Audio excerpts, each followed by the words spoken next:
Bapa di surga, kami bersyukur bahwa dalam kebaktian ini kami kembali mendapatkan kesempatan, kebebasan untuk membaca, untuk mendengar, untuk belajar, untuk merenungkan sebagian dari firman Tuhan. Dan dalam suasana Natal ini kami juga akan mempelajari satu cerita Natal. Tuhan, kami mohon supaya Engkau hadir dan pimpin, arahkan, berkati penyampaian dan penerimaan firman. Tolong hamba mudah menyampaikan, berikan kekuatan jasmani, pikiran, suara, pengurapan kata-kata, apapun yang dibutuhkan supaya firman dan Injil bisa disampaikan dengan baik, dengan benar, dan dengan sejelas-jelasnya. Dan kami bungkus dengan kuasa dan pekerjaan Roh-Mu, karena kami secara tanpa itu semua akan sia-sia. Dan Tuhan, tolong kami semua mendengar, berikan kami hati yang terbuka, berikan kami kesegaran, berikan kami konsentrasi yang baik dari awal sampai akhir, dan berikan terang supaya kami bisa mengerti kebenaran yang disampaikan. Dan kalau ada orang-orang yang belum percaya, tolong mereka bisa percaya, dan yang sudah percaya itu bisa ditumbuhkan dan didewasakan. Kami sadar setan bekerja, kuatkan semua kami mengerti godaan dan pekerjaannya di dalam bentuk apapun. Dan juga listrik, peralatan yang kami pakai, bahkan cuaca Engkau kuasai juga, supaya jangan mengganggu jalannya firman sampai seluruh kebaktian selesai. Terima kasih Bapa, dalam nama Yesus kami berdoa. Amin.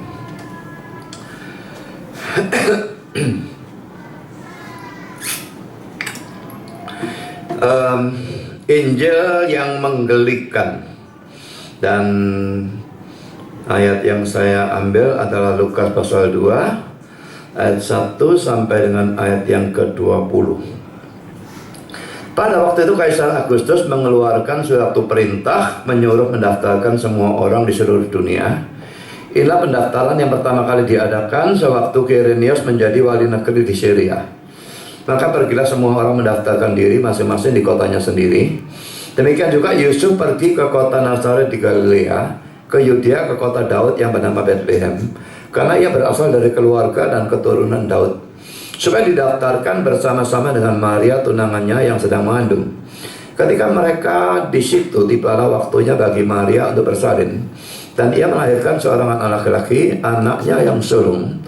Lalu dibungkusnya dengan lampin dan dibaringkannya di dalam palungan, karena tidak ada tempat bagi mereka di rumah penginapan.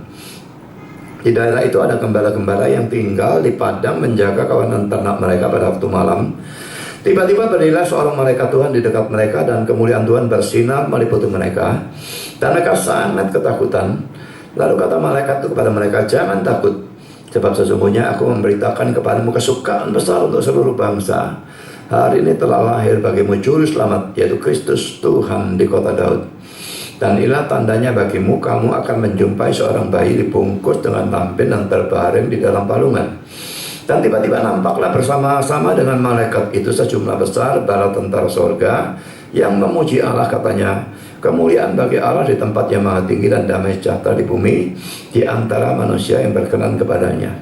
Setelah malaikat-malaikat itu meninggalkan mereka dan kembali ke surga, gembala-gembala itu berkata seorang kepada yang lain, "Marilah kita pergi ke Bethlehem untuk melihat apa yang terjadi di sana, seperti yang diberitahukan Tuhan kepada kita." Lalu mereka cepat-cepat berangkat dan menjumpai Maria dan Yusuf dan bayi itu yang sedang berbaring di dalam palungan. Dan ketika mereka melihatnya, mereka memberitahukan apa yang telah dikatakan pada mereka tentang anak itu. Dan semua orang yang mendengarnya heran tentang apa yang dikatakan gembala-gembala itu kepada mereka. Tetapi Maria menyimpan segala perkara itu di dalam hatinya dan merenungkannya. Maka kembalilah gembala-gembala itu sambil memuji dan memuliakan Allah, karena segala sesuatu yang mereka dengar dan mereka lihat semuanya sesuai dengan apa yang telah dikatakan kepada mereka. Saudara, teks ini jelas bicara tentang kedatangan Yesus atau kelahiran Yesus. Dan memang kalau kita lihat dalam Alkitab ya, memang Yesus dilahirkan, Yesus lahir dalam dunia, tetapi jauh lebih sering digunakan dia datang daripada dia lahir atau dilahirkan. Datang itu menunjukkan tindakan aktif, dilahirkan pasif. Datang menunjukkan pre-existence atau keberadaan sebelumnya, lahir tidak. Jadi ada perbedaan, karena itu lebih banyak digunakan datang daripada lahir. Saudara, ada beberapa hal yang ingin saya bahas berkenaan dengan kedatangan Yesus ini. Pertama, saudara, kedatangan Yesus adalah sesuatu yang menggelikan.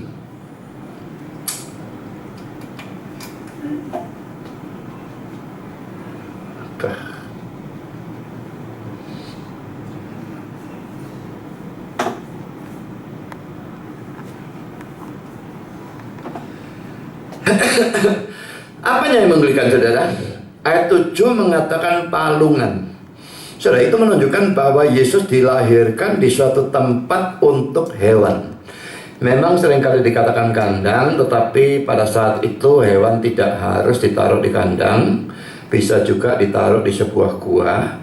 Tapi ini tidak terlalu masalah, mau kandang mau gua itu bukan sesuatu yang penting. Tapi bayangkan, saudara, Yesus itu dinyatakan sebagai Allah. Mau anak Allah atau Allah, saya kira tidak terlalu beda, karena anak Allah dalam konteks Alkitab kita itu artinya adalah Allah. Mesias, juru selamat, raja. Mestinya kalau lahir di mana, saudara ya? Lahir istana, kayak lahir rumah sakit yang mewah atau gimana, saya tidak ngerti. Tapi saudara, kenyataannya pada saat Yesus dilahirkan, dia dilahirkan di tempat hewan. Pasti baunya tidak karu-karuan. Adakah sesuatu yang lebih menggelikan dan lebih tidak masuk akal dari hal ini? Ini membuat kelahiran Kristus, bahkan seluruh Injil, itu seringkali dijadikan bahan ejekan, bahan tertawaan dari orang-orang beragama lain. Tapi kalau itu terjadi, tidak usah malu, bahkan jangan malu karena Injil. Seperti yang Paulus katakan dalam Roma pasal 1 nomor 17 itu ya. Cuma terjemahan kita salah. Aku punya keyakinan yang kokoh akan Injil. Itu dari mana kata-kata itu? I am not ashamed of the gospel, itu mestinya. Aku tidak malu karena Injil. Injil itu mengerikan, Injil itu tidak masuk akal, dijadikan bahan ejekan, dianggap bodoh atau apapun. Saudara, tidak usah malu. Saya tidak pernah malu pada waktu Injil itu diejek. Kamu tidak mau, nanti tahu rasa sendiri. Tapi saya malu, tidak. Dan saya tetap beritakan tanpa mengubah. Yang menggelikan tetap diberitakan apa adanya, yang tidak masuk akal diberitakan juga apa adanya. Mau timbul ejekan atau timbul iman, itu urusannya mereka dengan Tuhan. Nah saudara, perlu saudara ketahui bahwa kalau Injil itu menggelikan, Allah memang menggunakan hal itu kan untuk menolong manusia ya. Kalau tidak ada itu, manusia akan masuk neraka semua. Dia menggunakan hal yang menggelikan untuk menolong manusia. Dan saudara, hal seperti itu sudah terjadi beberapa kali, banyak kali, bahkan sering kali. Allah menolong atau menyelamatkan orang dengan menggunakan jalan atau hal-hal yang menggelikan atau tidak masuk akal. Saya kira saya sudah juga beberapa kali membahas ya. Contohnya misalnya peristiwa ular tembaga di dalam Bilangan pasal 21. Orang digigit ular berbisa. Musa disuruh buat patung seekor ular tembaga, taruh sebuah tiang, yang tergigit mandang dan sembuh. Adakah yang lebih menggelikan? Kalau saudara jadi orang yang digigit ular, maukah saudara memandang pada patung ular itu? Apakah patungnya dari berlian, dari emas, dari tembaga, dari apapun? Apa hubungannya melihat patung dengan kesembuhan dari gigitan ular berbisa? Sama sekali tidak ada hubungannya. Sama sekali tidak memungkinkan. Jadi ini mustahil, ini tidak masuk akal, ini menggelikan. Hal yang kedua saudara, contoh yang kedua, peristiwa Naaman. Naaman sakit kusta, disuruh mandi 7 kali di sungai Yordan. Tapi dia ngamuk saudara. Di negaraku supaya lebih bersih, lebih bening, aku suruh mandi apa-apaan 7 kali laginya. Kenapa 7 kali? Kenapa tidak 3 kali? Kenapa tidak 12 kali? Kenapa tidak 1 kali? Dan kenapa di sungai dan sebagainya? Dan dia hanya karena menuruti nasihat dari bawahannya. Nah ya, dia cuma minta yang gampang itu loh, mandi sih. Kasarnya you have nothing to lose. Tidak rugi apa-apa. Paling tidak sembuh. Ya itu roti. Dan dia sembuh. Coba bayangkan saudara, kalau saudara tidak usah kusta lah, panuan saja ya, atau ketombean. suruh mandi 7 kali dari sungai. Ya, nah sungai di Indonesia ini tambah meleketek ya. Tapi sudah dikasih sungai yang bening, suruh mandi 7 kali, mau apa enggak? Dijanji bakal sembuh, mau apa enggak? Ini bukan urusan mau karena senang mandi, tapi maksudnya mau atau tidak mandi untuk menyembuhkan ketombe kayak panu kayak kusta apalagi. Saya kok yakin jarang akan ada orang yang mau. Contoh yang lain saudara, garam untuk menyehatkan air di dalam 2 Raja-Raja 2 1922. Diminum, orang pada sakit perut dan sebagainya. Disuruh kasih garam. Apa hubungannya? Kalau airnya beracun dikasih garam, racunnya hilang. Ini reaksi kimia zaman kapan? Jadi saudara, ini aneh juga, nggak masuk akal juga. Tepung untuk menetralkan makanan beracun dalam 2 Raja 4 ayat 38-41. Contoh yang lain lagi nih saudara. Jadi saudara, sangat banyak tuh yang kalau mau diberikan lebih banyak lagi itu ada. Tapi saudara ingat ya, dalam contoh-contoh ini, jalan yang tidak masuk akal dan menggelikan itu diberikan oleh Allah sendiri. Dan karena itu adalah jalan atau cara yang benar dan pasti mujarab. Dari semua contoh di atas, bahkan contoh-contoh lain yang tidak saya sebutkan, pada waktu Allah memberikan cara atau jalan yang menggelikan yang tidak masuk akal dan dituruti oleh orang, tidak ada satupun yang gagal. Semua betul-betul berhasil menolong, menyembuhkan, dan sebagainya. Kata saudara, jangan tidak mau percaya pada Yesus hanya karena sudah melihat bahwa kelahirannya di tempat hewan adalah sesuatu yang menggelikan dan tidak masuk akal. Dan saudara, sebetulnya hal yang menggelikan ini terjadi bukan tanpa alasannya.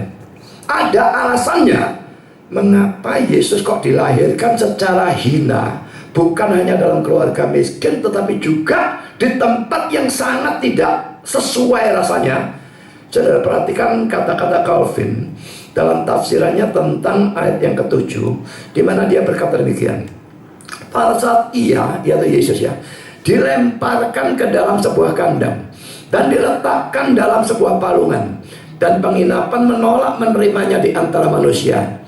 Tujuannya adalah supaya surga terbuka bagi kita, bukan sebagai penginapan sementara, tetapi sebagai negeri dan warisan yang kekal, dan supaya malaikat-malaikat menerima kita dalam tempat tinggal mereka.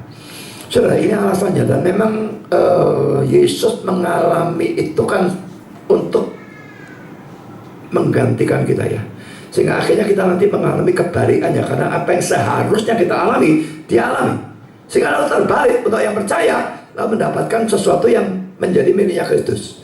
Dia kaya jadi miskin supaya kita miskin jadi kaya. Ini bukan teologi kemakmuran, karena kaya yang dibicarakan adalah kaya secara rohani. Di sini dia dari sorga, bukan cuma turun ke dunia jadi manusia, dilemparkan ke kandang, ke tempat hewan palungan, supaya kita yang seharusnya punya tempat seperti itu, kita bisa dimuliakan. Dan tempatnya para malaikat itu nanti menjadi tempat kita. Kita bisa masuk surga. Jadi selalu terjadi berkebalikan. Anak Allah jadi manusia supaya manusia jadi anak Allah. Dia kaya jadi miskin supaya miskin jadi kaya secara rohani dalam kurung. Dia mulia, direndahkan seperti ini. Ketika yang rendah bisa dimuliakan. Jadi saudara, bukan tanpa alasan menggelikannya itu harus masuk di dalam Injil. Kalau tidak, kita tidak bisa dimuliakan.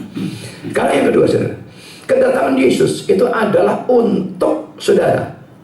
Di dalam ayat 11 saudara, dikatakan hari ini telah lahir bagimu Juru Selamat, yaitu Kristus Tuhan di kota Daud. Saudara, ini adalah sesuatu yang harus ditekankan atau diperhatikan secara khusus. Kecuali saudara sadar dan percaya bahwa Yesus datang di dunia bagi saudara, maka Natal sama sekali tidak berguna untuk saudara. Saudara, aneh tapi nyata, banyak orang menyadari dan percaya sungguh-sungguh bahwa Yesus datang ke dunia untuk semua orang berdosa. Tapi pada waktu ditanya apakah Yesus datang untukmu, mereka mikir-mikir dan mereka berkata tidak. Saya pernah mengalami ini waktu saya nginjili tante saya. Ya pinter orangnya, biarpun waktu itu saya tua. Dan waktu saya injili habis-habisan, dia ngerti semua itu. Nah saya tanya, apa kamu percaya Yesus mati dan sebagainya untuk seluruh dunia? Ya, percaya. Yakin ngomongnya, saudara. Dan dia bukan tipe orang munafik kalau enggak atau iya lalu dibolak-balik, enggak. Dia ngomong iya, saya yakin iya. Dan saya senang. Saya tanya lagi, apa kamu yakin Yesus mati untukmu? Dia mikir, enggak. Loh, ini orang pintar, saudara ya. Kalau dia pintar mestinya bisa berpikir logis ya. Kalau Yesus mati untuk seluruh dunia, dia ini kan termasuk dunia gitu. Kan tidak masuk akal sama sekali. Dia percaya mati untuk seluruh dunia, tapi untuk dirinya yang termasuk dalam dunia, dia tidak percaya. Tapi sudah masuk akal atau tidak masuk akal, itu memang terjadi dan sering terjadi. Orang percaya Yesus mati untuk seluruh dunia, tidak percaya Yesus mati untuk dirinya sendiri. Saudara, kalau Natal tidak saudara percayai sebagai terjadi untuk diri saudara, Natal tidak ada gunanya sama sekali. Jadi renungkan saudara, saudara adalah orang berdosa yang seharusnya dimasukkan ke dalam neraka. Dan Yesus datang ke dunia untuk mati bagi dosa saudara, dosa yang lalu, yang sekarang, yang akan datang. Kalau saudara percaya itu, baru saudara adalah orang Kristen yang sungguh-sungguh dan saudara diselamatkan. Jadi hati-hati, jangan cuma berlindung di balik dunia. Yesus mati untuk banyak orang, untuk dunia, untuk apapun. Tapi untuk saudara, tidak. Itu bukan iman. Sekarang saudara, kita melihat poin yang kedua, sikap atau tanggapan terhadap Kristus. Pertama saudara, bagi orang yang belum percaya, poin A saudara, Yesus sebagai juru selamat saudara. Karena dalam ayat 11 dikatakan, hari ini telah lahir bagimu juru selamat, yaitu Kristus Tuhan di kota Daud. So dalam ayat 10 dengan ayat 14, para gembala mendengar Injil dari malaikat. Setelah malaikat itu pergi, mereka cepat-cepat datang kepada Yesus di dalam ayat 15 dan ayat yang ke-16. So mereka tetap datang dan percaya kepada Yesus, sekalipun kelahiran Yesus adalah sesuatu yang menggelikan, karena para malaikat itu sudah memberitahu mereka tentang keadaan Yesus. Andai kata tidak diberitahu, mungkin lain ceritanya saudara ya. Jadi pada waktu malaikat itu memberitakan kelahiran Kristus, ayat 12-nya berkata demikian, kata-kata malaikatnya ya, dan inilah tandanya bagimu, kamu akan menjumpai seorang bayi dibungkus dengan lampin dan terbaring di dalam palungan. Jadi sudah diceritakan saudara, yang lahir juru selamat Kristus Tuhan dan sebagainya, tapi wujudnya seorang bayi dibungkus kain lampin terbaring di dalam palungan. Calvin mengomentari ayat 12 ini dengan berkata demikian, sang malaikat menangani prasangka yang secara alamiah bisa menghalangi iman dari gembala-gembala.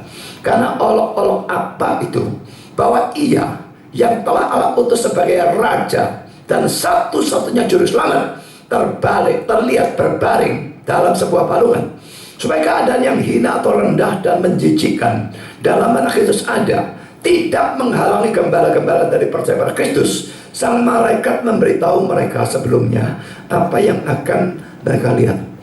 Saudara, memang kalau Tuhan mau mereka beriman tanpa pemberitahuan ini, Tuhan bisa. Tapi saudara, Tuhan itu mau Injil itu diberitakan lebih jelas juga. Tidak selalu gunakan seadanya mujizat kalau itu tidak dibutuhkan. Jadi malaikat diperintahkan untuk memberitahu, dan itu mempersiapkan mereka waktu mereka kan melihat, mereka tidak kaget, kok modelnya gini. Jangan, sudah diberitahu lebih dulu. Justru kalau ternyata, ternyata ranjangnya dari emas, kasurnya dari bulu angsa dan sebagainya, lah gak cocok sama maunya malaikat. Tapi pada waktu mereka melihat dalam palungan dan sebagainya, cocok dengan pemberitaannya. Itu justru membuat mereka bisa percaya. Sekarang kita lihat ayat 15 dan ayat 16 ya. Setelah malaikat itu meninggalkan mereka dan kembali ke surga, Gembala-gembala itu berkata seorang pada yang lain, marilah kita pergi ke Betlehem untuk melihat apa yang terjadi di sana, seperti yang diberitahukan Tuhan kepada kita. Lalu mereka cepat-cepat berangkat dan menjumpai Maria dan Yusuf dan bayi itu yang sedang berbaring di dalam palungan. Dan ini komentar Calvin, saya berikan 2 komentar tentang ayat yang ke-16. Dia berkata demikian, ini merupakan suatu pemandangan yang menjijikan dan cukup dalam dirinya sendiri untuk menghasilkan suatu ketidaksenangan terhadap Kristus. Karena apa yang bisa lebih mustahil daripada percaya bahwa ia adalah raja dari seluruh bangsa yang dianggap tidak layak untuk ditempatkan dengan orang banyak yang terendah, atau untuk mengharapkan pemulihan dari kerajaan dan keselamatan dari dia yang kemiskinan dan kekurangannya adalah sedemikian rupa sehingga ia dilemparkan ke dalam sebuah kandang. Saudara, juru selamat, raja dan sebagainya dilemparkan dalam sebuah kandang, itu betul-betul sangat tidak masuk akal. Raja lahir di dalam kandang, tapi itu yang terjadi. Ini komentar lagi dari Calvin, sambungannya persis. Tetapi Lukas menulis bahwa tak ada dari hal-hal ini yang menghalang gembala-gembala dari mengagumi atau menghormati dan memuji Allah. Kemuliaan Allah yang begitu penuh di depan mata mereka, dan rasa hormat atau takut untuk firman-Nya berkesan dengan begitu dalam pada pikiran mereka, sehingga peningkatan dari iman mereka naik dengan mudah di atas semua yang kelihatannya rendah dan atau menjijikan dalam Kristus.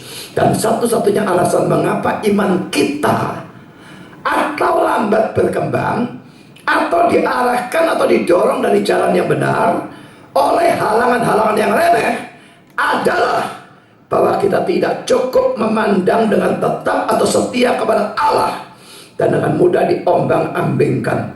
Efesus 4 ayat 14. Jika satu pemikiran ini memenuhi pikiran kita dengan sepenuhnya, bahwa kita mempunyai suatu kesaksian yang pasti dan setia dari sorga, itu akan menjadi suatu topangan yang cukup kuat dan teguh terhadap segala jenis pencobaan, dan akan secara cukup melindungi kita terhadap setiap serangan kecil yang bisa diterima.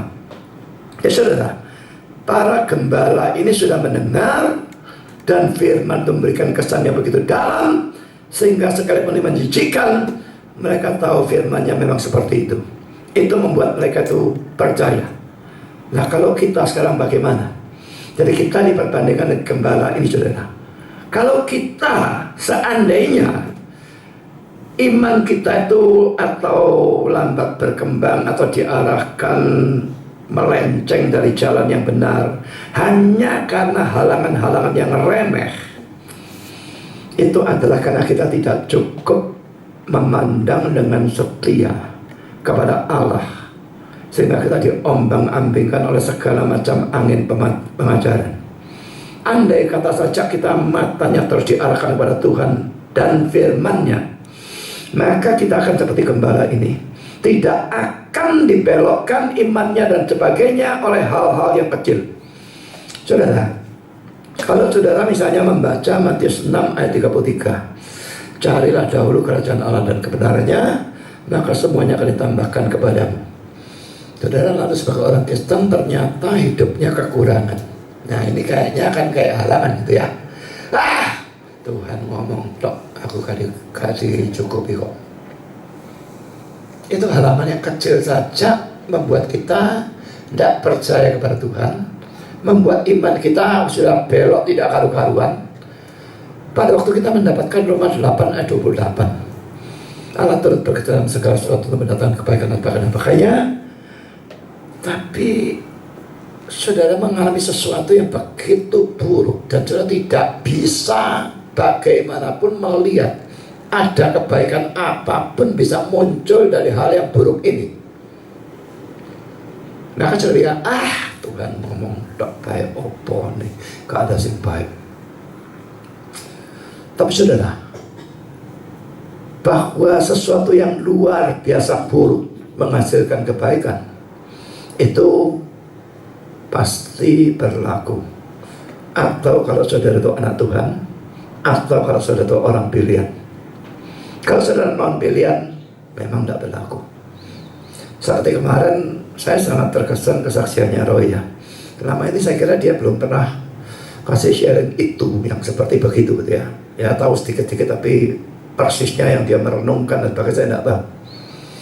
Jadi dia buta dan dalam waktu beberapa minggu papanya meninggal.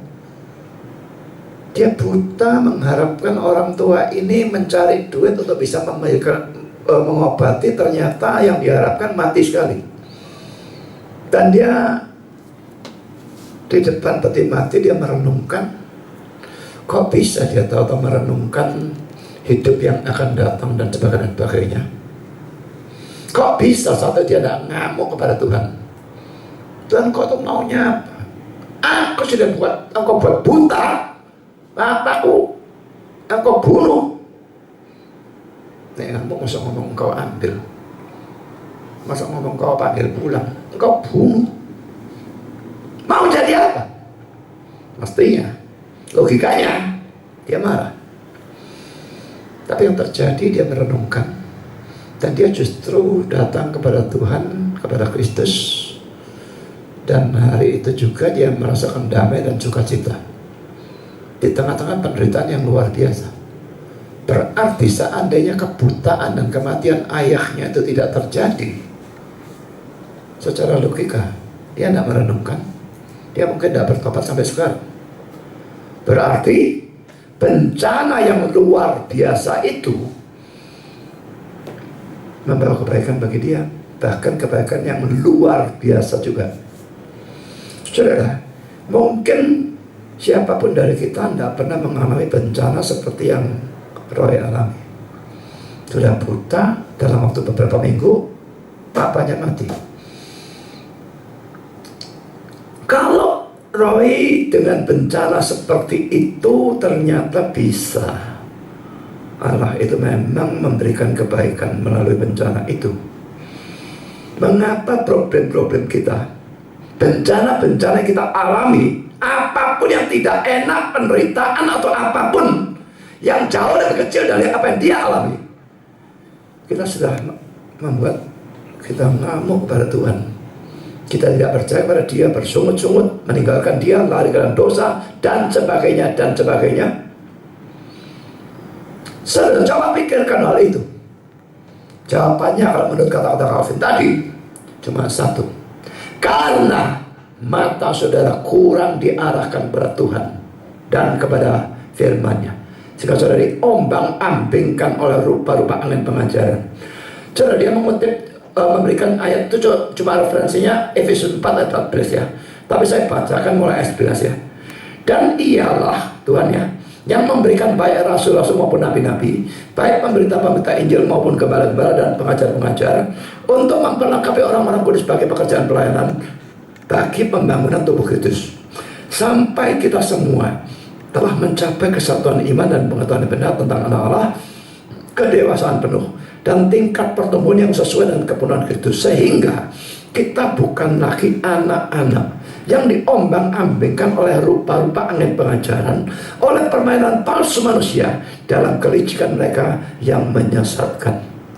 Saudara, kalau saudara main Facebook dan saudara melihat ya, angin pengajaran itu luar biasa banyaknya ya. Kalau angin, betul-betul angin, biasanya ya kita cuma nganggap kiri kanan, muka belakang itu toh ya. Tapi rupa-rupa pengajaran sesat ini dari segala jurusan, bisa dari atas, bisa dari bawah, bisa segala macam jurusan, ratusan macamnya, bukan main banyaknya.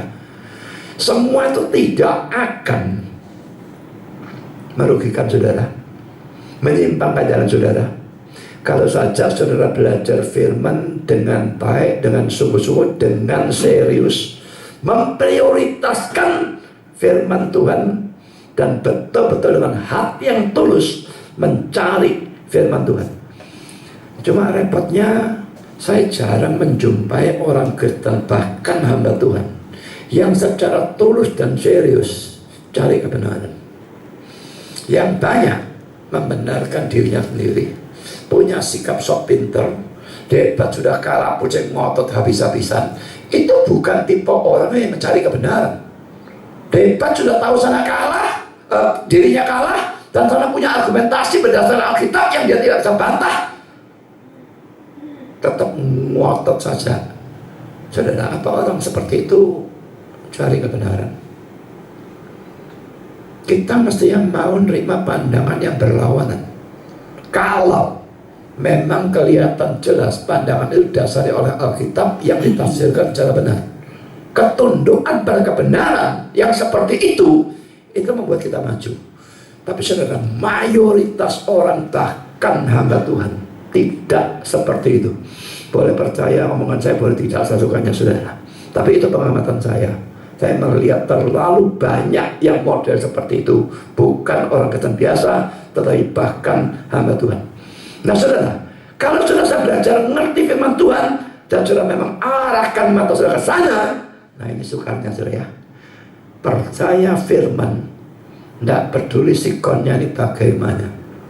Kelihatannya bertentangan, tapi tetap percaya pada firman. Pada waktu Yesus itu lahir di Palungan, raja di Palungan, itu juga sesuatu yang kontradiksi kelihatannya. Tetapi sudah mereka tetap percaya, ini raja yang dijanjikan. Pada waktu dia mati di atas kayu salib, pikirkan ya, juru selamat itu yang menyelamatkan orang ya, menyelamatkan orang lain. Dia sendiri atang-atang di kayu salib. Tidak lebih baik keadaannya dibandingkan dua bajingan di kiri kanannya dia. Dan orang lalu ngolok, kamu mau menyelamatkan, selamatkan dirimu sendiri. Nah itu cocok lah. Dokter jantung sakit jantung gitu ya. Padahal sangat bisa dokter jantung sakit jantung. Apa kalau dia sakit jantung, kalau dia tidak bisa mengobati orang sakit jantung? Saudara, ini bukan sesuatu yang sebenarnya tidak masuk akal, tapi orang tetap mikir, juru selamat mati atang-atang, setengah mati sekarat, dan kakaknya mati. Bagaimana mau percaya sama dia? Tapi penjahat kok bisa percaya? Memang iman itu anugerah ya. Tapi tetap saudara, kita mesti mengarahkan mata kita pada firman dan percaya. Tidak peduli firman itu semustahil apapun. Bandingkan ini saudara dengan 1 Korintus 1 ayat 21 yang berbunyi, Allah berkenan menyelamatkan mereka yang percaya oleh kebodohan pemberitaan Injil. Jadi saudara, Injil itu kasarnya oleh Paulus dikatakan sebagai suatu kebodohan. Allah jadi orang, sudah gitu orang melarat laginya, lahirnya kandang laginya, lalu matinya begitu hina, terkutuk, nyaris telanjang, dan itu jadikan bahan olah-olah, bahan ejekan dari orang-orang beragama lain yang anti Kristen. Nah saudara, tapi ayat ini mengatakan Allah berkenan menyelamatkan mereka yang percaya oleh kebodohan pemberitaan Injil. Mereka mau katakan kita tuh bodoh karena kita percaya Injil yang begitu tidak masuk akal, yang begitu menggelikan. Betul ya amat. Yang penting saudara, ayat ini mengatakan kalau saudara percaya kebodohan pemberitaan Injil, saudara diselamatkan.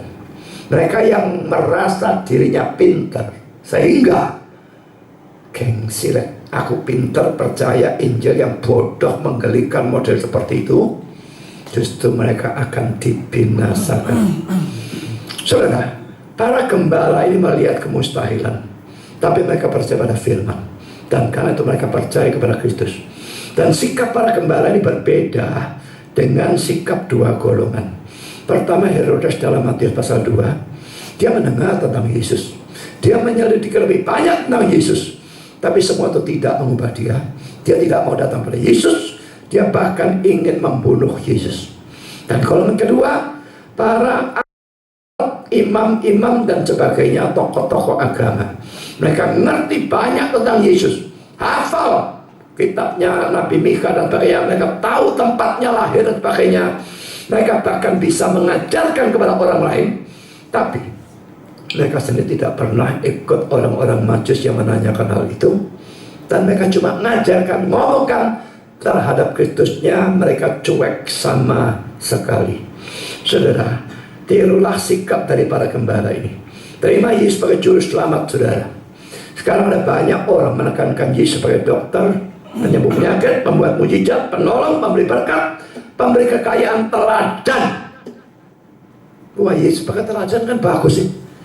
Bagus tapi kurang. Kalau hanya Yesus ada teladan, jamin sudah masuk neraka.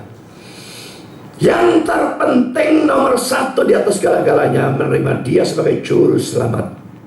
Ingat, malaikat menyuruh Yusuf memberi nama anak itu Yesus. Karena, ini penyebabnya ya, mengapa dinamakan Yesus? Dialah yang akan menyelamatkan umatnya dari dosa mereka. Jadi kalau Yesus tidak diterima sebagai juru selamat dosa, itu sudah bertentangan dengan nama Yesus itu sendiri. Ada seseorang yang memberikan syair ini, saudara. Saya bacakan di dalam bahasa Inggris dulu ya. Be my example and my guide, my friend, yeah, everything beside.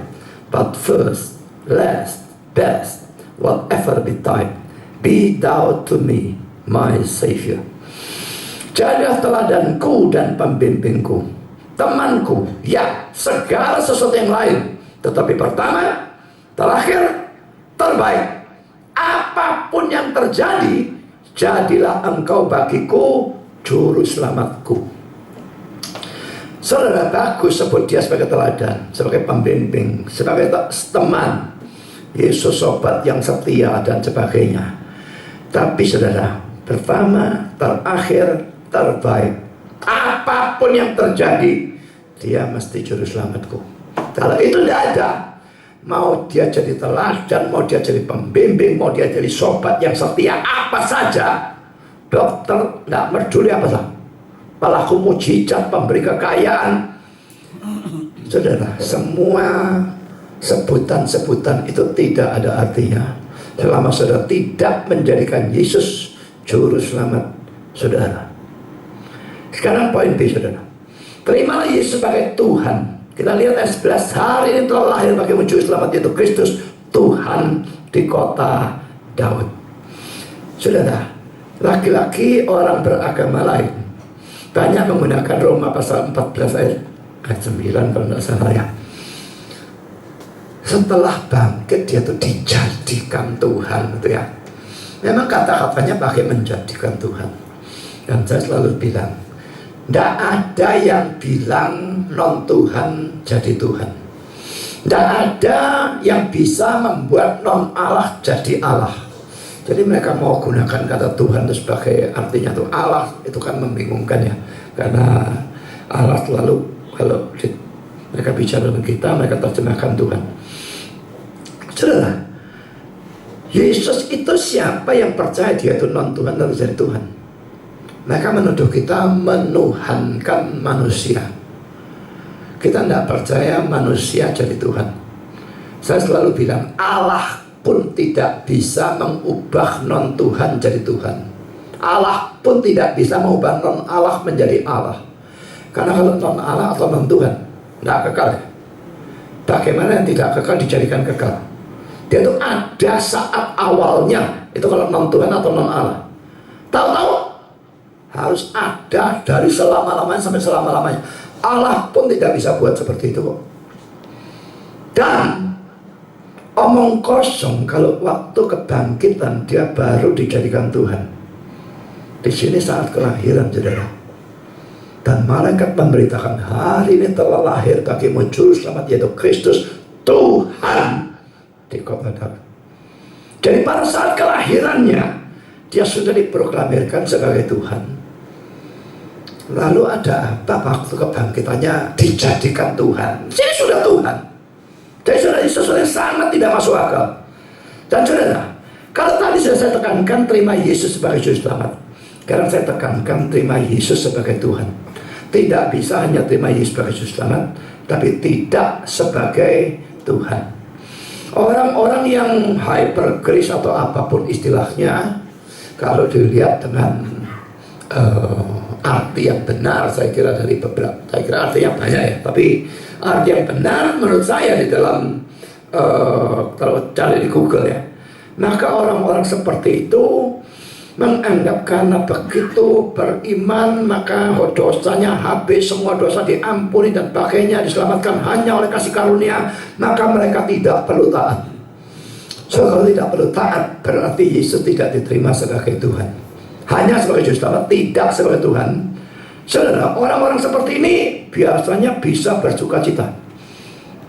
Bahkan pada waktu mereka berdosa secara biasa bagaimanapun, puji Tuhan, dosaku diampuni, tidak apa-apa dosanya jelek. Jadi bisa bersuka cita, bisa senang, bisa muji Tuhan. Karena dosanya seburuk apapun dan sebanyak apapun semua diampuni. Tetapi hidup mereka tidak ada pengudusan sama sekali dan tidak ada usaha sama sekali untuk taat. Orang-orang seperti ini boleh mengklaim keselamatan sebagai milik mereka. Mereka cuma berkhayal bahwa mereka sudah diselamatkan. Karena iman seperti ini dikecam oleh Yakobus sebagai iman yang mati. Orang yang cuma mengaku percaya, tetapi perbuatannya tidak ada bukti sedikit pun. Di satu sisi saudara, jangan menuntut orang suci karena tidak ada yang seperti itu. Begitu ada cacat sedikit, saudara anggap orangnya bukan Kristen. Nah ini saudara sendiri kebagusan lah mau mikir seperti itu. Jadi saudara, kita memang menerima saudara seiman siapapun, bahkan pendeta tidak bisa tidak. Pasti kelemahan ada, bahkan banyak dan bahkan buruk. Tapi itu berbeda dengan orang yang tidak pernah mengusahakan pengudusan sama sekali. Jadi di satu sisi jangan menuntut orang sempurna, tapi di sisi lain jangan bersikap seperti orang yang hypergrace seperti ini. Kita diwajibkan untuk berusaha taat. Dan kalau kita memang berusaha taat dari dalam karena hati mencintai Tuhan, itu membuktikan kita beriman. Tapi berhasil 100%? Tidak mungkin, saudara. Kalau saudara bisa berhasil 90%, saudara luar biasa hebatnya. Nah untuk saya sendiri, saya kok gak berhasil 10%. Bukan mau sok rendah hati atau sok berdosa atau apapun, tapi saya menilai diri saya memang seperti itu. Jadi saudara, hati-hati dengan orang yang cuma terima Yesus sebagai juru selamat, tidak sebagai Tuhan. Tidak ada ketaatan, tidak ada pelayanan, karena dia bukan Tuhan. Yakobus 17:26, demikian juga halnya dengan iman. Jika iman itu tidak disertai perbuatan, maksudnya tentu saja bukan asal perbuatan tapi perbuatan baik, maka iman itu pada hakikatnya ada mati. Sebab seperti tubuh tanpa roh ada mati, demikian juga iman tanpa perbuatan-perbuatan adalah mati. Ingat ya, mati bukan berarti imannya dulu ada lalu sakit lalu mati, tidak. Iman mati itu imannya tidak pernah ada. So, karena kalau saudara adalah orang yang seperti itu, perhatikan ayat 11 yang berkata, hari ini telah lahir bagimu juru selamat, yaitu Kristus Tuhan di kota Daud. Juru selamat dan Tuhan ini dua-dua ditekankan dalam pemberitaan Injil yang pertama yang dilakukan oleh malaikat kepada para gembala. Jadi dari ayat 11 ini kelihatan dalam pemberitaan Injil pertama kepada gembala itu, Kristus ditekankan baik sebagai juru selamat maupun sebagai Tuhan. Dua hal itu dipersatukan oleh Tuhan. Dan kalau jangan saudara berani memisahkan. Orang yang betul-betul menerima Yesus sebagai juru selamat tidak bisa tidak menerima dia sebagai Tuhan juga. So, menerima Tuhan Yesus sebagai Tuhan berarti menjadikan dia itu pemimpin, penguasa, pemilik hidup kita. Karena itu arti dari kata Tuhan itu. Apakah dalam hidup saudara memang Yesus itu penguasa, pemimpin, pemilik? Kalau iya, dalam hidup ini kita menggunakannya untuk mentaati dia, untuk melayani dia. Pada waktu keinginan saudara dan keinginan Tuhan bertentangan, satu ke kiri, satu ke kanan, saya milih yang mana? Kadang-kadang semua orang jatuh pasti. Kita memilih apa yang kita inginkan, bukan apa yang Tuhan inginkan.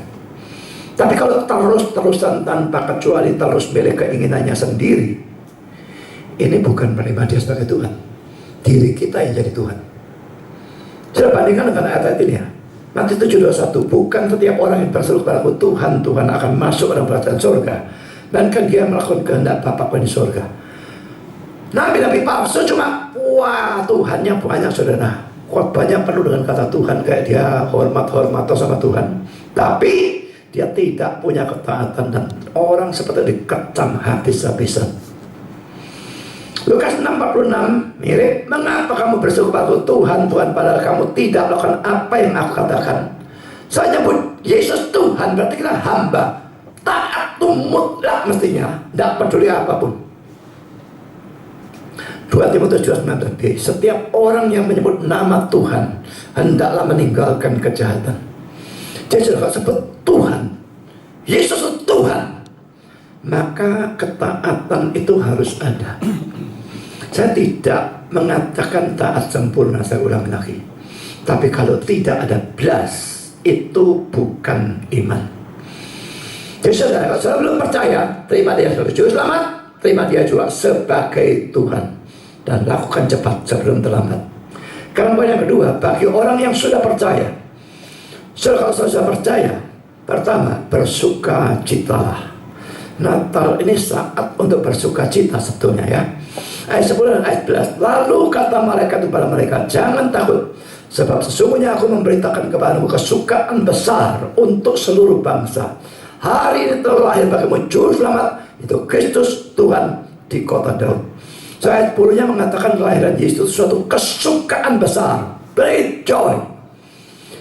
Beberapa hal saudara. Pertama ya, banyak orang Kristen terlalu menyoroti lagu Natal, kartu Natal, pohon Natal, dan sebagainya. Rene mengatakan demikian.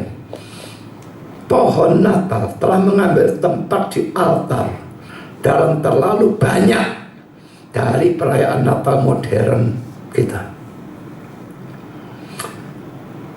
Seperti yang kemarin saya omong lagi saudara.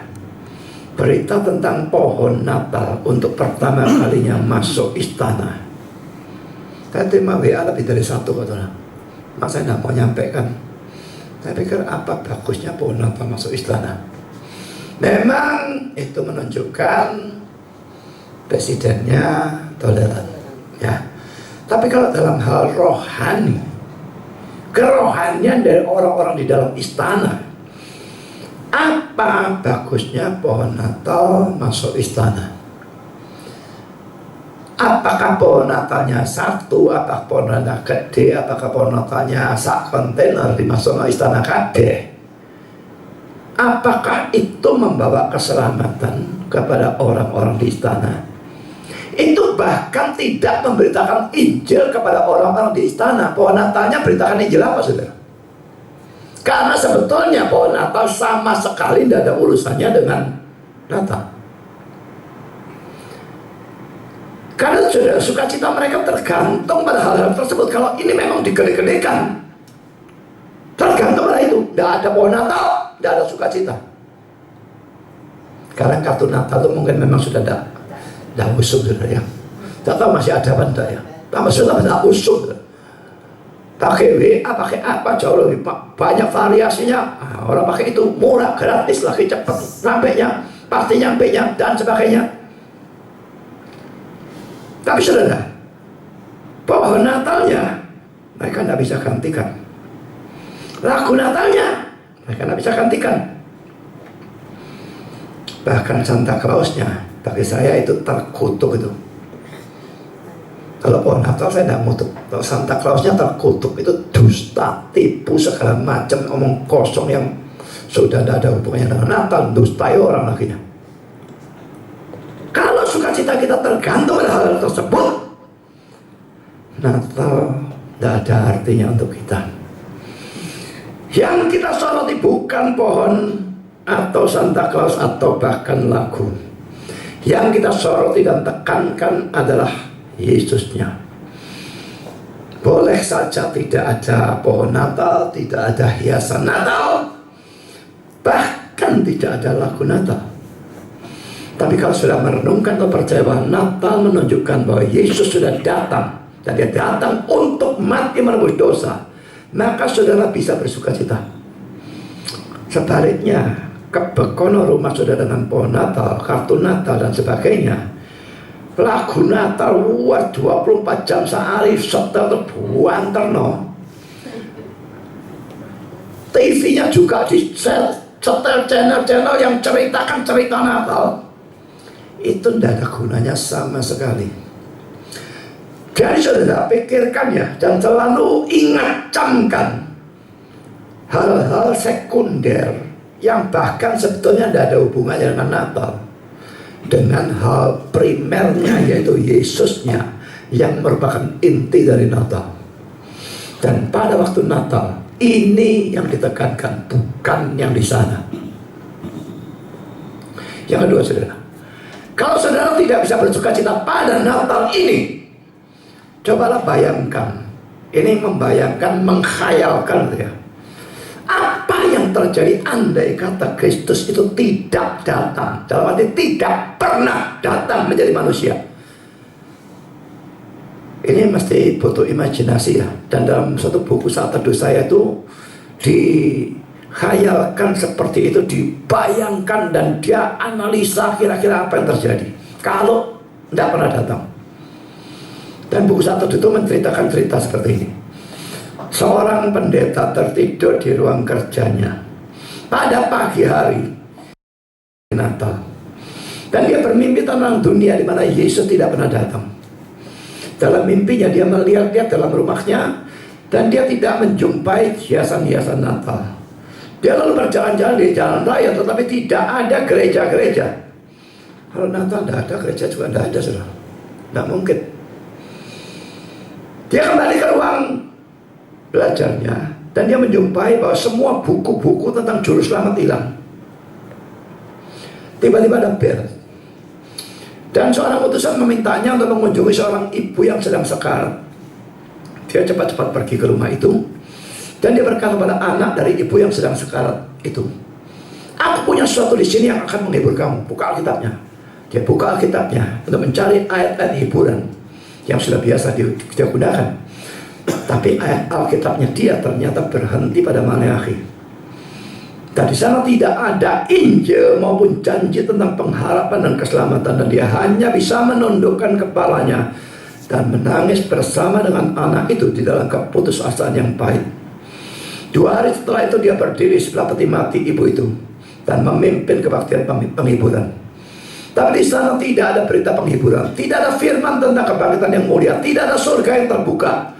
Tetapi hanya ada kata-kata, engkau debu dan engkau akan kembali menjadi debu. Dan suatu perpisahan yang panjang dan kekal. Akhirnya dia menyadari bahwa Kristus tidak datang, dan dia menangis dengan pahit dalam mimpinya yang menyedihkan itu. Tiba-tiba dia terbangun, dan dia mendengar nyanyian Natal dan dari paduan suara gereja yang membuatnya sadar bahwa sebetulnya Kristus sudah datang. Saudara, sesuatu khayalan yang indah sebetulnya ya. Kalau saja kita bisa bayangkan dan betul-betul menganalisa, seandainya dia tidak ada, tidak datang, gimana? Upah dosa ialah maut, ada.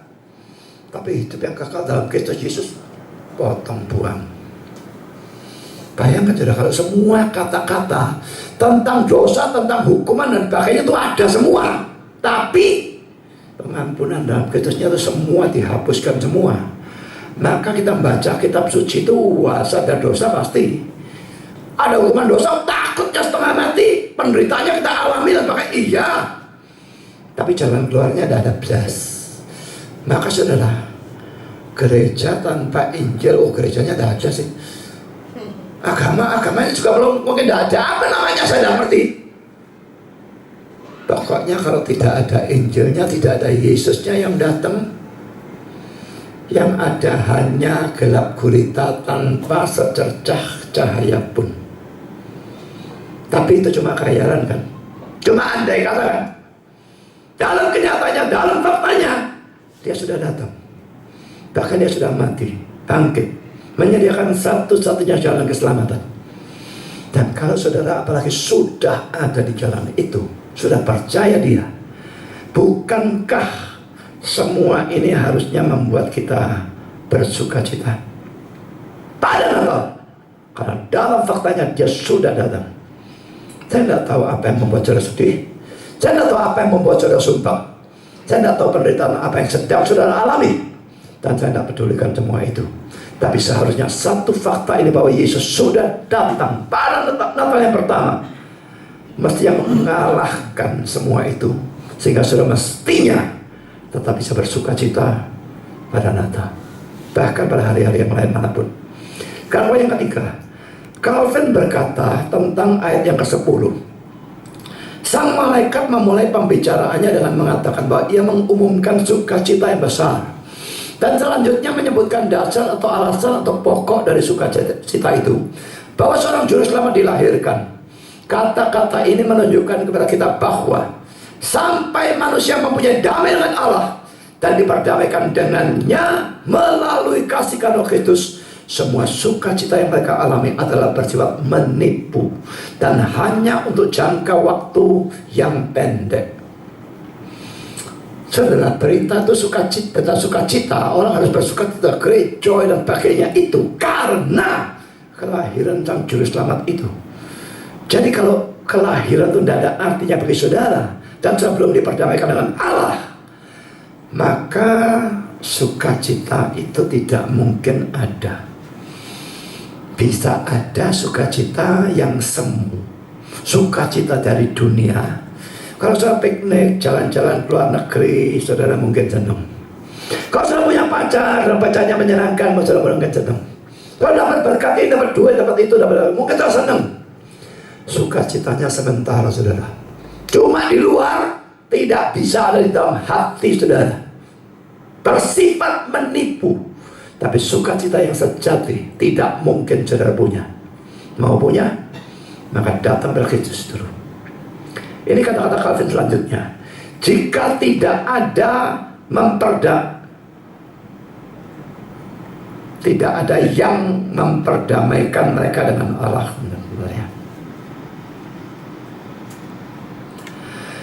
Jika tidak ada yang memperdamaikan mereka dengan Allah, sengat yang tersembunyi dari hati nurani pasti menghasilkan siksaan yang menakutkan. Jadi kalau iman tidak ada, kita belum damai dengan Allah ya. Saudara punya sukacita apapun, senang apapun yang lahir ya itu, tetap hati nurani ini berbunyi, menuduh saudara dan sebagainya. Maka dikatakan sengat yang tersembunyi dari hati nurani pasti menghasilkan siksaan yang menakutkan. Luarnya senang, dalamnya tetap ada ketakutan, ada kegelisahan, ada kosong dan sebagainya. Jadi saudara, dari kedua kutipan di atas ini terlihat Calvin menganggap tanpa iman kepada Kristus seseorang tidak bisa, tidak mungkin mengalami sukacita yang sejati. Kalau ada satu hal yang saya betul-betul rasakan berubah antara saya belum percaya dan saya sudah percaya, itu adalah dalam hal ini, damai, sukacita, khususnya damainya. Pada waktu saya belum percaya, masih di SMA, saya pernah ceritakan, kosong, merasa kekosongan. SMP terlalu kecil, saya tidak kosong. Tapi SMA saya kosong sekali. Dalam situasi di mana saya seharusnya senang, saya merasakan bukan cuma kosong, tetapi saya merasa kayak ada suatu pisau yang mengiris-iris di dalam hati saya.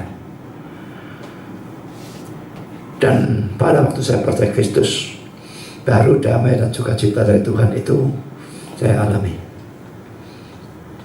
Sudah mau punya damai dan sukacita, maka datang pada Kristus. Kalau saudara sudah percaya, maka mestinya itu sudah dialami. Karena poin bicara, kalau saudara orang percaya, maka ucapkanlah syukur, pujilah dan muliakan Tuhan. Pertama sudah kita lihat ayat 13 dan 14 ya. Dan tiba-tiba tampaklah bersama-sama dengan malaikat itu sejumlah besar para tentara surga yang memuji Allah, katanya, kemuliaan bagi Allah di tempat yang maha tinggi dan damai sejahtera di bumi di antara manusia yang berkenan kepadanya. Jadi para malaikat pun memuji Allah. Karena ayat 20, maka kembalilah gembala-gembala itu sambil memuji dan memuliakan Allah, karena segala sesuatu yang mereka dengar dan mereka lihat semuanya sesuai dengan apa yang telah dikatakan dalam mereka. Gembala-gembala setelah melihat Yesus, pulangnya juga memuji dan memuliakan Allah. Sebetulnya kalau saudara betul-betul bisa bersuka cita pada Natal ini, pasti akan secara otomatis bersyukur, memuji dan memuliakan Tuhan. Kalau sukacitanya tidak ada, memuji dan memuliakan Tuhan itu menjadi cuma kata-kata munafik, saudara. Tapi kalau sukacita itu ada dan betul-betul sukacita itu disebabkan karena saya percaya juru selamat itu, maka pujian dan kata-kata yang memuliakan Tuhan itu akan muncul dengan sendirinya dan dengan tulus. Pikirkan pada waktu sudah menyanyi, tulus memuji atau asal mulutnya yang buka tutup, atau memuji dengan munafik, atau bagaimana? Yang ketiga, saudara, poin C. Kalau saudara orang yang percaya, beritakanlah Injil. Kalau saudara sudah percaya, tapi orang lain belum percaya, Natalnya berguna untuk saudara, atau tidak untuk orang lainnya. Natal tidak ada gunanya untuk siapapun kalau mereka tidak dengar, kan? Jadi kalau kita mau Natal ini berguna untuk lebih banyak orang, maka Natal harus diberitakan. Dan karena itu malaikat beritahukan pada gembala. Para gembala beritakan Injil kepada orang-orang di sekeliling Yesus yang baru lahir. Kita baca ayat 16-17. Lalu mereka cepat-cepat berangkat dan menjumpai Maria dan Yusuf dan bayi itu yang sedang berbaring dalam palungan.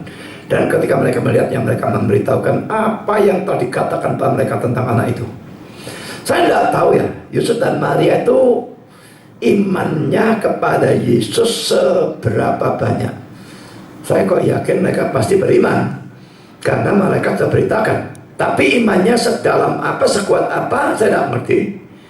Tapi gembala dengar dari malaikat, dia beritakan lagi. Apakah ini sudah beriman atau bagaimana, saya tidak mengerti. Tapi ditambahi lagi penginjilan. Jadi pemberitaan Injil yang terjadi begitu Yesus dilahirkan juga menggunakan cara yang menggelikan. Bukan cuma Injilnya menggelikan, Yesusnya lah yang palungan, raja di palungan. Bukan cuma itu, pemberitaan Injilnya menggelikan lagi. Kalau malaikat Injil itu tidak menggelikan, cocok rasanya ya. Raja Allah jadi manusia yang memberitakan malaikat, wah gengsinya cocok sudah. Tapi para gembala memberitakan Injil, ini gak cocok. Ini menggelikan lagi. Kenapa kok bukan malaikat itu menampakkan diri kepada raja atau kaisar Romawi begitu ya? Atau kepada orang-orang pandai, orang kaya, atau kepada para tokoh agama, imam besar atau siapapun lah, supaya mereka memberikan Injil. Wah, kan lebih bagus lah. Injilnya diberitakan oleh orang gede, orang hebat. Tapi tidak, mereka menambahkan diri pada gambaran pasti Tuhan yang suruhkan itu. Tidak mau kaisar, tidak mau orang pandai, orang kaya, tidak mau ahli Taurat, imam-imam, orang Farisi dan sebagainya. Lain kali mungkin iya, tapi saat ini tidak. Siapa? Gembala, rendah, hina, miskin, tidak mendirikan. Kepada mereka lah malaikat atas perintah Tuhan memberitakan Injil. Inilah lagi menggelikan. Kenapa gembala nginjil ke orang-orang goblok, gak pendidikan, hina? Pada waktu mereka nginjil nanti, siapa mau peduli mereka? Seandainya kaisar, wah, alangkah hebatnya. Laki-laki cara-caranya Tuhan lah aneh, tak masuk akal, menggelikan. Dan itu dikatakan oleh Paulus dalam 1 Korintus 1 ayat 25 sampai dengan 29. Sebab yang bodoh dari Allah lebih besar hikmatnya daripada manusia, dan yang lemah dari Allah lebih kuat daripada manusia. Ingat saja saudara-saudara, bagaimana keadaan kamu ketika kamu dipanggil menurut ukuran manusia. Tidak banyak orang yang bijak, tidak banyak orang yang berpengaruh, tidak banyak orang yang terpandang. Tetapi apa yang bodoh bagi dunia dipilih Allah untuk memalukan orang-orang yang berhikmat. Dan apa yang lemah bagi dunia dipilih Allah untuk mempermalukan apa yang kuat. Dan apa yang tidak terpandang dan yang hina bagi dunia dipilih Allah. Bahkan apa yang tidak berarti dipilih Allah untuk meniadakan apa yang berarti, supaya jangan seorang manusia pun yang memegahkan diri di hadapan Allah. Saudara, Intinya saudara, mengapa Tuhan sering pakai orang goblok, orang hina, orang rendah dan sebagainya? Saya tidak bilang dia tidak pernah mau pakai orang pintar ya, kayak Paulus kan pintar, tapi Petrus dan sebagainya itu nelayan gak pendidikan. Ini gembala ini juga, ya melaut ya gak pendidikan. Mayoritas ya pakai justru yang seperti itu. Kalau yang dipakai itu kaisar, kalau yang dipakai itu imam besar, orang pandai luar biasa, orang kaya bukan main dan sebagainya. Lalu mereka memberitakan Injil dan banyak orang bertobat. Kira-kira yang dapat kemuliaan siapa saudara? Yang nginjil itu yang dapat. Kaisar nginjil makanya bertobat kabeh. Kalah ya. Barang gembala nginjil, barang Petrus nginjil 3.000 orang bertobat. Tidak mungkin tukang pancing ikan ini yang dimuliakan saudara. Orang akan tahu ini pekerjaan Tuhan, bukan tukang pancing ikan ini. Orang ini gak becus apa-apa. Pada waktu gembala nginjil dan orang bisa datang berkhitus, maka itu yang luar biasa. Saya lagi katakan Tuhan bukan tidak mau pakai orang-orang gede itu, pintar dan sebagainya itu. Kadang-kadang dia pakai, tapi pada umumnya dia pakai yang rendah, supaya bukan mereka dimuliakan, tapi dia yang dimuliakan. Apakah ini salah? Allahnya gila hormat. Saudara, Allah memang maha mulia, sehingga kalau dia bekerja untuk kemuliaannya, itu tidak salah. Itu salah untuk semua yang lain, termasuk malaikat, hamba Tuhan, dan sebagainya. Kita tidak boleh melakukan apapun untuk kemuliaan kita sendiri. Tapi karena Allah maha mulia, kita lakukan semua untuk dia. Dan dia maha mulia, dia melakukan semua untuk kemuliaan sendiri. Itu justru benar. Calvin dalam komentarnya tentang ayat 8 dia berkata demikian. Maka jika kita ingin untuk datang kepada Kristus, hendaklah kita tidak malu untuk mengikuti mereka yang untuk menekan kesombongan dunia telah Tuhan ambil dari antara kotoran ternak untuk menjadi pengajar-pengajar kita.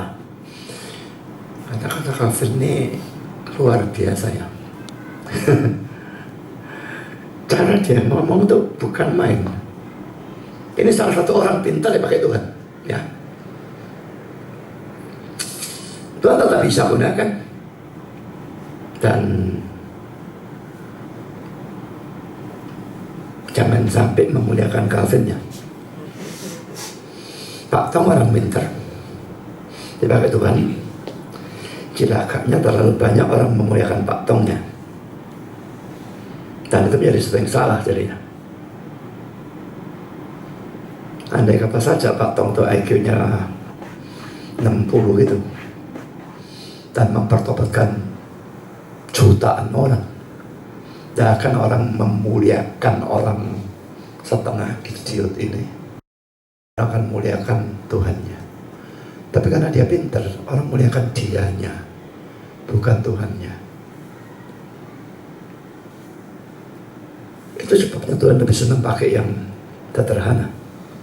Tapi kata-kata Calvin di sini ya, hendaklah kita tidak malu untuk mengikuti mereka yang untuk menekan kesombongan dunia telah Tuhan ambil dari antara kotoran ternak untuk menjadi pengajar kita.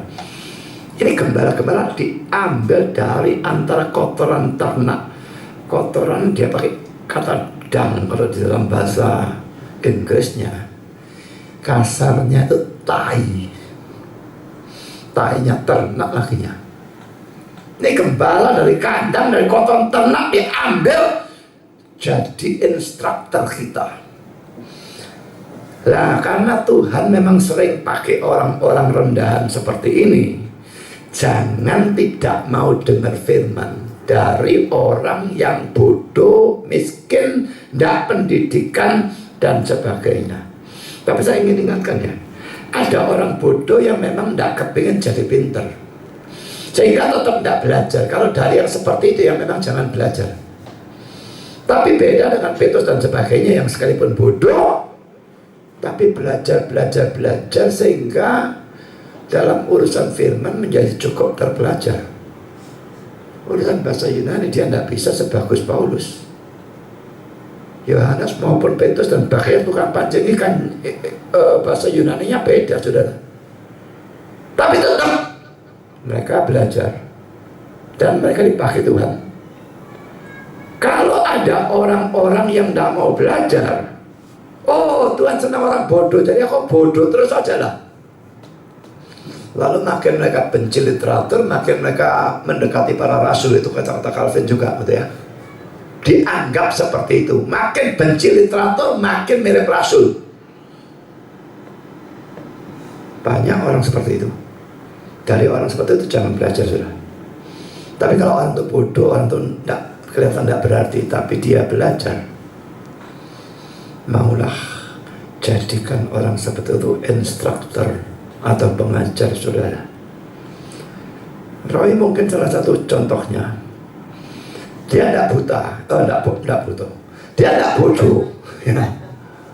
Tapi dia buta. Mau jadikan dia pengajar itu, ini kan 12 kali kan. Waktu saya pertama dengar tentang Roy, saya khotbah di gereja tempatnya Roy itu. Diumumkan 2 minggu yang akan datang, saudara Roy akan khotbah. Lalu diumumkan juga dia ulang tahun. Nah, saya maju nyalamin, loh kaget saya, tangannya diem gini toh. Dan saya lihat matanya, loh orang ini buta. Ya apa dia khotbah? Saya tanya sama orang yang undang saya, dia buta? Ya, dia cuma bisa bedakan gelap dan terang katanya. Lalu khotbah gimana? Loh dia belajar. Belajar gimana? Nah, dia jelaskan, dia punya program mengubah tulisan jadi suara. Dan itu membuat saya mikir, saya kepingin lihat bagaimana orang buta ini khotbah. Dan saya datang pada 2 minggu yang akan datang, waktu itu bersama dengan Pak Handoko. Dalam bayangan saya, sebelum mendengar dia khotbah, paling dia nanti banyak dongeng, banyak ilustrasi, karena itu kan gampang diingat ya, dongengan, ilustrasi gampang diingat. Itu pemikiran saya. Barang Roy-nya khotbah dan saya saksikan, dia dituntun ke tempat pengkhotbah itu harusnya ada tanpa bawa apapun, karena dia toh tidak ada gunanya dibawa. Dan dia lalu bacakan 1 Korintus pasal 11 dan semua dibaca luar kepala. Lalu saya dengarkan khotbahnya, saya masih ingat 1 poin Romawi 1 itu ada 7 poin, tapi saya tidak ingat poinnya. Dia ingat mungkin. Dan setiap poin 1, poin 2, tadi poin 1-nya ini, poin 2-nya ini. Dari poin ketiga tadi 1-nya ini, 2-nya ini, 3-nya ini. Sampai poin 7 saya kairin poin 1-nya apa, dia bisa nyebutkan 1, 2, 3, 4, 5, 6 apa. Saya tidak ingat sudah. Dan itu sejarahnya saya lalu undang dia khotbah di Golgota dan sebagainya. Jadi kalau orang lihat dia, dan dia bisa berkhotbah, dan dia bisa memuliakan Tuhan sebagai orang buta secara jasmani, maka ya di satu sisi memungkinkan orang memuliakan Roy-nya ya. Tapi saya tidak berharap seperti itu. Kalau bukan Tuhan yang memberikan Roy semangat yang dari baja, Roy tidak jadi Roy yang sekarang. Tetap mestinya Tuhan yang dimuliakan. Biarpun dalam tanda petik jasanya Roy bukannya kita abaikan total. Lalu saudara, saya lanjutkan ya. Dalam ayat 10 dikatakan bahwa itu adalah untuk seluruh bangsa. Mari kita baca ayat 10-nya ya. Kata malaikat kepada mereka, jangan takut sebab sesungguhnya aku memberitakan kepadamu kesukaan besar untuk seluruh bangsa. So kata-kata seluruh bangsa ini jelas menunjuk pada bangsa Yahudi. Dan ingat, ini masih termasuk zaman perjanjian lama, karena secara teologis zaman perjanjian baru dimulai pada saat Yesus mati di salib. Pada zaman perjanjian baru atau setelah kenaikan Kristus, kematian Kristus, maka tembok pemisah antara Yahudi dan non-Yahudi telah dihancurkan. Efesus 2:14. Sehingga sekarang Injil harus diberitakan pada semua orang dari semua bangsa. Efesus 2:12 dan 17. Kita baca ya, Efesus 2 ini ayat 12, 14, 17. bahwa waktu itu kamu tuh orang Efesus, mereka bukan Yahudi, tanpa Kristus tidak termasuk kewargaan Israel dan tidak mendapat bagian dalam ketentuan-ketentuan yang dijanjikan, tanpa pengharapan dan tanpa Allah dalam dunia. Ayat 14, karena dialah damai sejahtera kita yang telah mempersatukan kedua pihak Yahudi dan non-Yahudi, dan yang telah merubuhkan tembok pemisah, yaitu perseteruan. Ayat 17, ia datang dan memberitakan damai sejahtera kepada kamu yang jauh, yang non-Yahudi, dan damai sejahtera kepada mereka yang dekat. Jadi Injil diberitakan oleh Yahudi maupun non-Yahudi. Dan ini saudara, orang-orang agama lain seringkali menuduh Yesus itu hanya untuk orang Yahudi. Selalu gunakan Matius pasal 15, perempuan Kanaan itu dikatakan, aku datang untuk orang Yahudi, dan sebagainya, sebut anjing, apa macam-macam. Tidak dibaca bagian akhirnya, di mana Yesus akhirnya mengabulkan permintaan perempuan itu dan menunjukkan bahwa semua kata-kata sebelumnya itu ujian bagi perempuan itu. Di satu sisi memang ada benarnya, tapi itu jangan BL. Dalam BL pun dia bukannya menolak seadanya non-Yahudi. Dalam perjanjian lama, Naaman, Rahab dan sebagainya itu apa ya, Yahudi. Tapi dalam zaman PB itu betul-betul universal, dan pembedaan Yahudi non-Yahudi betul-betul dihancur leburkan, dan pemberitaan Injil harus diberitakan kepada semua bangsa.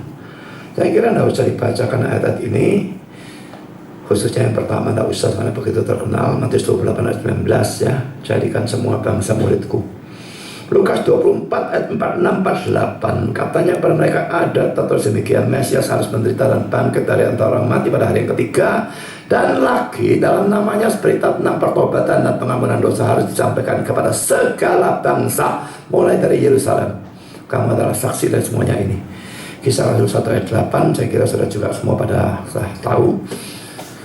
Kamu jadi saksiku di Yerusalem, seluruh Yudea, Samaria, sampai ke ujung bumi. Kalau ini gak menjangkau orang Eskimo, Indian dan sebagainya, maka ayat ini harus dihapuskan dari Alkitab. Saudara, Injil harus kita beritakan, dan kita beritakan kepada semua orang. Jangan pernah hanya karena lihat orangnya, wah ini fanatik agama lain, gak usah lah. Saudara, orang fanatik agama lain pun banyak yang bertobat, jadi tetap beritakan untuk mereka. Dan jangan hanya mau memberitakan kepada suku atau bangsa saudara sendiri. Cina kepada Cina, Jawa kepada Jawa, Batak kepada Batak dan sebagainya. Seandainya Yahudi itu dulu seperti itu yang Kristen, hanya beritakan kepada Yahudi, dan mula-mula mereka begitu. Baik Tuhan berikan penganiayaan tersebar, akhirnya Injilnya tersebar. Kalau mereka begitu terus, ya kita tidak pernah jadi Kristen kan. Saudara, batasan bangsa itu tidak boleh ada. Gereja kita terima seadanya orang, bangsa apapun, asal dia mau percaya pada Kristus dan pakai mau dengar Injil. Dan kita juga harus memberitakan kepada semua orang. Saudara, sebagai kesimpulan, saudara, jangan menanggapi atau merayakan Natal hanya sekedar pesta, hura-hura dan sebagainya. Seperti kemarin kelihatannya ada orang-orang yang datang hanya untuk makan, dan jadi sesuatu yang kayaknya memalukan, royoan makanan. Nyaman firman tidak becus kalau royoan makanan juara. Untuk orang luar itu jadi, mereka nggak bisa bedakan ini orangnya mana. Oh, Golgota tuh gitulah, diajarin gerangsang sama Budi Ansari. Makanya saya bilang Natal nggak usah makan, dan kalau nak makan tak jaga aku ya. Nah bila saya sing jaga, jadi ribut tak ribut sungguh-sungguh, saya tak main-main. tak gebrak tungsung meja, tak balik kan tungsung mejanya. Saya kepingin orang-orang tuh tidak datang, atau kalau datang tak hajar habis-habisan. Terlalu banyak orang yang hura-hura tok. Sampah-sampah sebetulnya tidak ada gunanya diajak ke gereja. Jadi saudara, rayakan Natal cuma pesta, makan, hura-hura. Itu bukan orang Kristen. Rayakan Natal dengan percaya kepada Kristus sebagai Juru Selamat dan Tuhan. Bersukacitalah, bersyukur dan pujilah Tuhan. Beritakanlah Injil. Semoga saudara, Tuhan memberkati saudara. Amin.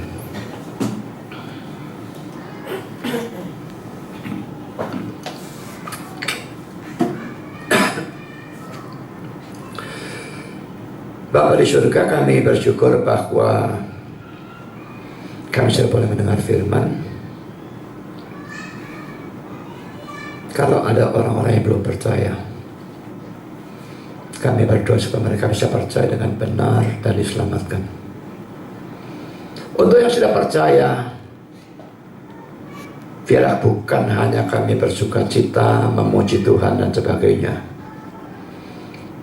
tapi kami betul-betul mau memberitakan Injil, sehingga lebih banyak orang boleh mengerti makna dari Natal, diselamatkan, dan laki-laki menjadi pemberita firman lagi. Jangan biarkan kami merasa rendah diri, karena kami bukan apa-apa. Biarlah dengan iman bahwa Engkau bisa menggunakan apa saja dan siapa saja, kami tetap menginjil. Dan biarlah Engkau pakai kami membawa orang-orang datang kepada Engkau. Terima kasih Bapa, dalam nama Yesus kami berdoa. Amin.